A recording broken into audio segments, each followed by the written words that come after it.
Hello ladies and gentleman, मैं प्रथमेश्वलिंग किताबशाला में आपका स्वागत करता हूँ। किताबशाला एक ऐसी सीरीज है जिसे हमने आप जैसे खास, टैलेंटेड और एम्बिशियस लोगों के लिए बनाई है।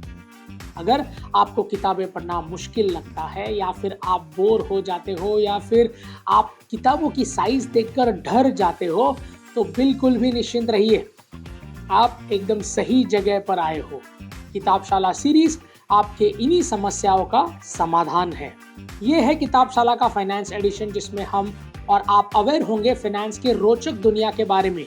Money, finance, stock, investment, bonds, hedge, ये सभी वर्ड्स अगर आपको कॉम्प्लेक्स लगते हैं तो हमारे इस सीरीज को आप मिस मत कीजिएगा। और अगर आपको इस एरिया का नॉलेज ऑलरेडी है तो आप अपने नॉलेज में और भी बढ़ावा ला सकते हैं। So all yours till then, ladies and gentleman, everyone. आज के एपिसोड में हम बात करेंगे किताब the alchemy of the finance के बारे में और जानेंगे 7 core life lessons under 7 minute. यानी कि आपको ये एपिसोड सुनने के बाद इस किताब का पूरा सारांश मिल जाएगा। चलिए फिर प्रारंभ करते हैं आज का एपिसोड, पर उसके पहले आप हमारे चैनल को सब्सक्राइब कीजिए और बेल आइकन प्रेस करना ना भूलें, ताकि हमारे वीडियोस की अपडेट्स आप तक सबसे पहले और लगातार पहुंच सके। एक्साइटेड? तो चलिए शुरू करते हैं। फाइनेंस की दुनिया की एक सबसे अद्भुत और प्रचलित किताब है जो आज हम कवर करने वाले हैं। इस किताब के लेखक है एक लेजेंडरी इन्वेस्टर और fund manager mister George Soros. The alchemy of the finance, जिसे 1987 में पब्लिश किया गया था, आज भी इन्वेस्टर्स के लिए, एक फाइनेंस की दुनिया में इंटरेस्ट रखने वाले लोगों के लिए एक उतनी ही यूजफुल किताब है, even though it is almost 40 years old. लेखक इस किताब में फाइनेंशियल मार्केट्स की गहराई में उतरते हैं और अपने खुद की एक इन्वेस्टमेंट स्ट्रैटेजी जिसका नाम है रिफ्लेक्सिविटी के बारे में भी बात करते हैं। ऑथर इस आइडिया को अपनाते हैं कि मार्केट के प्राइसेस में उतार चढ़ाव पर सिर्फ ऑब्जेक्टिव फैक्टर्स का ही नहीं, बल्कि पार्टिसिपेंट्स के नजरिए का भी फर्क पड़ता है, यानी कि परसेप्शंस। अपने पर्सनल अनुभवों को थियोरेटिकल गाइडेंस और प्रैक्टिकल सलाह के जरिए लेखक हमें फाइनेंस की दुनिया की सैर करवाते हैं और जोखिम कब, कितनी और कैसे लेनी है और उसका निर्णय कैसे लेना है, इस बारे में शेयर मार्केट में कैसे साइकोलॉजी को पढ़ा जाता है, ये सब के बारे में बताएंगे। ये किताब सिर्फ फाइनेंशियल मार्केट्स की परेशानियों में डील नहीं करती, बल्कि फाइनेंस और ह्यूमन बिहेवियर के बीच के लिंक जो होती है उसे भी एड्रेस करती है। ये किताब आज तक उन सभी लोगों के लिए एक अद्भुत प्रेरणा है जो इन्वेस्टिंग के बेसिक्स के बारे में जानना चाहते हैं, और ये आज भी बड़े बड़े ट्रेडर्स और इन्वेस्टर्स के लिए फाइनेंशियल किताबों में फर्स्ट चॉइस पाई गई है। तो चलिए फिर आज हम जानेंगे इस किताब में ऐसी क्या खास बात है और ऐसे 7 महत्वपूर्ण लेसन जो हमें और गहराई में समझने में मदद करेंगे। Lesson number 1, reflexivity. रिफ्लेक्सिविटी इस बुक की सेंट्रल थीम है, यानी कि किताब रिफ्लेक्सिविटी के इर्द गिर्द घूमती है। ये एक ऐसा कॉन्सेप्ट है जो एक्सप्लेन करता है कि फाइनेंशियल मार्केट की अनप्रेडिक्टेबिलिटी को। ये तो हमें सभी जानते हैं कि शेयर मार्केट्स को जज कर पाना इतना आसान नहीं है, और वो कब ऊपर और कब नीचे उतरेगा ये अनुमान लगाना भी कोई छोटी बात नहीं है। ऐसा ट्रेडिशनली मानते हैं कि मार्केट बुलंदी सिद्धांतों के ऊपर चलते हैं, लेकिन लेखक का मानना है कि मार्केट के पार्टिसिपेंट्स इन सिद्धांतों को बदल सकते हैं। जैसे अगर किसी स्टॉक की कीमत उसके मूल्य से ज्यादा है और पार्टिसिपेंट्स उसमें कुछ ज्यादा ही दिलचस्पी दिखा रहे हैं, तो उसकी कीमत और भी बढ़ सकती है। मतलब पहले तो ओवर वैल्यूड था और अब ज्यादा और भी ज्यादा वैल्यूएबल हो गया है। Lesson 2, boom bust process. Boom bust process एक साइकिल है जिसमें पहले किसी सिचुएशन को लेके लोग ज्यादा ही सकारात्मक सोच रखते हैं और फिर वैसा नहीं होता जैसा सोचा है तो सब कुछ नकारात्मक में बदल जाता है। उदाहरण के तौर पर 1990s में .com बबल का कॉन्सेप्ट आया था, जिस पर सभी ने बहुत उत्सुकता दिखाई थी और जिसके कारण इंटरनेट कंपनी में इस बूम सी आ गई थी।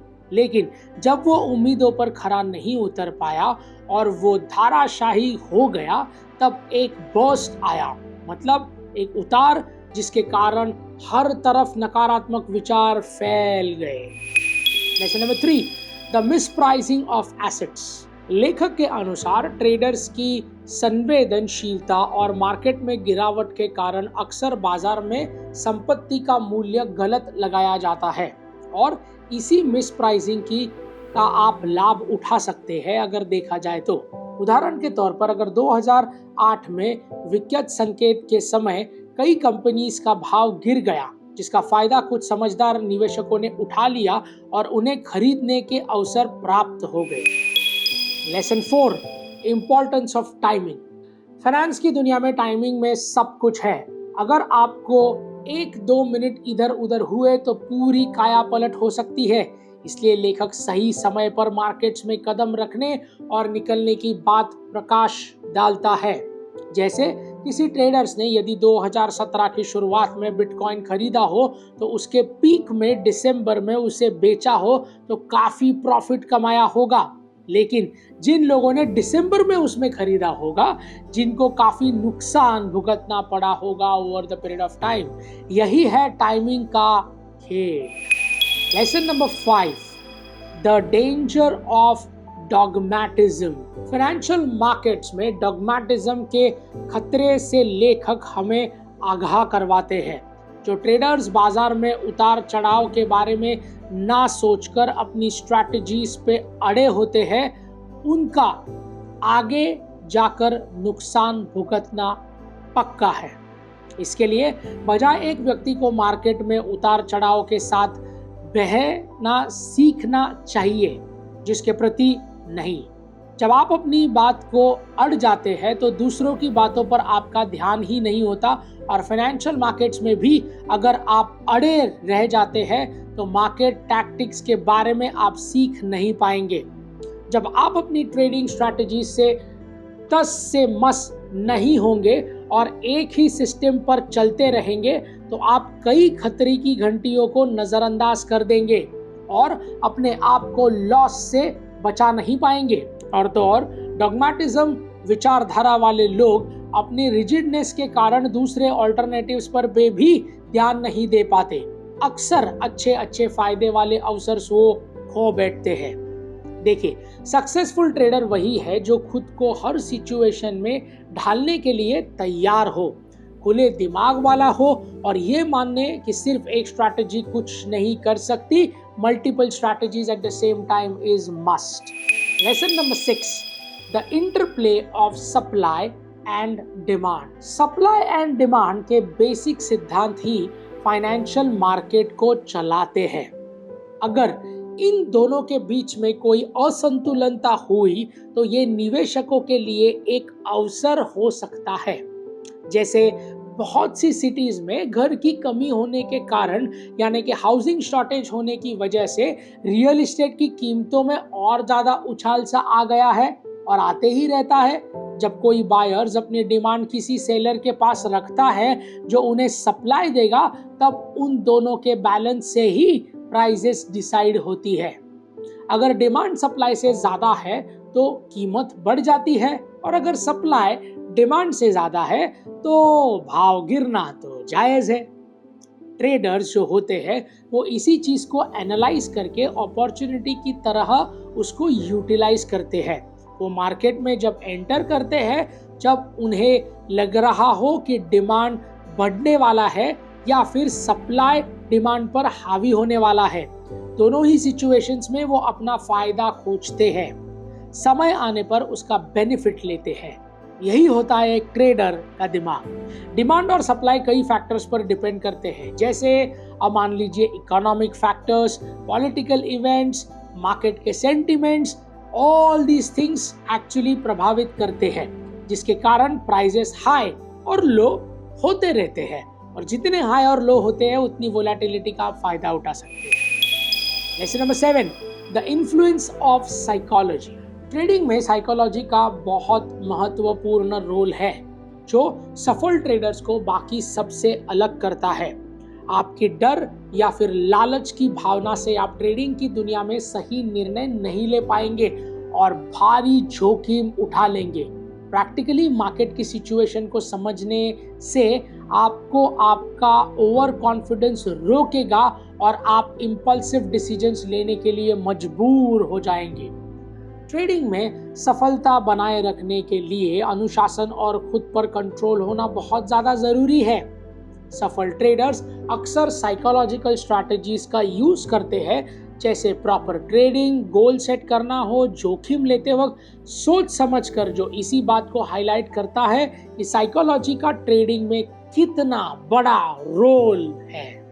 तो दोस्तों, इसी के साथ हमारे 7 लेसन्स यहाँ पर समाप्त होते हैं। संक्षिप्त में बात करें तो the alchemy of finance, financial market इस साइकोलॉजी पर एक अलग नजरिया पेश करती है और हमें रिफ्लेक्सिविटी और इन्वेस्टिंग के बारे में कुछ यूनिक बातों का भी पता चलता है। ये किताब पारंपरिक इन्वेस्टिंग टेक्निक से आगे बढ़कर साइकोलॉजिकल और इमोशनल एस्पेक्ट्स के बारे में बात करती है। तो अपनी फाइनेंशियल दुनिया की समझ को अगर आप बढ़ाना चाहते हैं तो एक बार इस किताब की ओर रुख जरूर दीजिएगा। सो लेडीज एंड जेंटलमैन, इस किताब को एक ज्ञान का खजाना समझना बिल्कुल सही है, लेकिन आपको सिर्फ इंफॉर्मेशन से भर देना या आपके दिमाग को इंफॉर्मेशन ओवरलोड करना हमारा मकसद बिल्कुल भी नहीं है, बल्कि हम बस एक माध्यम है, एक मीडियम है जो किताबशाला के जरिए दुनिया का सर्वश्रेष्ठ ज्ञान जो किताबों में छुपा हुआ है वो आप तक सिंपल और आसान भाषा में पहुंचाने की एक छोटी सी कोशिश कर रहे हैं। तो इस ज्ञान को सिर्फ ज्ञान ना रहने दें, आने वाले समय में इस चीज़ को इस्तेमाल कीजिए और अपनी जिंदगियों को नई ऊंचाइयों तक ले जाइए। किताबशाला के अगले एपिसोड में फिर मुलाकात होगी, जहां हम बात करेंगे टू बिग टू फेल नाम की किताब के बारे में, जिसके लेखक है Andrew Ross Sorkin. Too big to fail थोड़ी सी चेतावनी देने वाली किताब है जो आपको समझाती है कि फाइनेंशियल दुनिया को मैनेज करना इतना आसान नहीं होता। तो इस किताब को हम देखेंगे अगले एपिसोड में। Ladies and gentleman, this is Prathamesh Veling signing off until we meet next. Thank you.